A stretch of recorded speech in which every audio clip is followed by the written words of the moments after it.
لو الجرامر هيجيب لك عقدة يبقى لازم تشوف المدرسين في كونسبت بيسهلوا المعلومة ازاي في الشرح. يلا بينا نشوف أول جملة. I traveled last year. أنا سافرت السنة اللي فاتت. أنا عايز أسألك سؤال، هو أنت عارف أنا إمتى بالظبط سافرت؟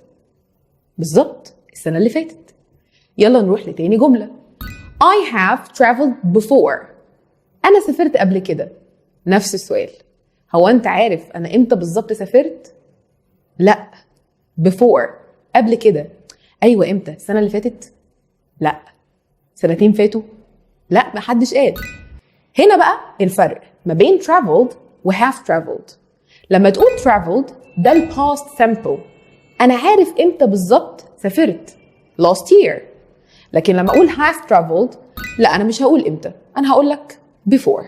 لو بتتكلم في الماضي قدامك two tenses، زمانين تستخدمهم، ال past simple وده اللي انت بتستخدم فيه او بتقول فيه امتى بالظبط الحاجة حصلت، او حتى لو بتتكلم في الماضي بس مش هتقول امتى الحاجة دي حصلت، وهنا بتستخدم ال present perfect، وممكن تزود في اخر الجملة before.